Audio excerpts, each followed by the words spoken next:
मूळ भारतीय वंशाच्यो आणि अमेरिकी अंतराळ संशोधन संस्था नासा खातीर काम करपी अंतराळवीर सुनीता विलियम्स हांणी 27 वर्सांच्या विलक्षण कारकिर्दी उपरांत नासांतल्यान सेवानिवृत्ती घेतल्या। विलियम्स हांणी ISS म्हळ्यारूच आंतरराष्ट्रीय अंतराळ स्थानकाचेर 3 मिशनां पुराय केल्या।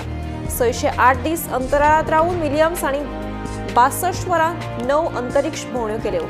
हालींच अंतरिक्षांतल्यान परतून आयिल्ले सुनीता विलियम्स हांचें निमाणें मिशन आव्हानात्मक आशिल्लें। 60 वर्सां पिरायेची विलियम्स सुरवातीक नौदळांत पायलट आशिल्ली। 27 वर्सांच्या सेवेत तिणें जायत्या उल्लेखनीय मिशनांनी योगदान दिलें।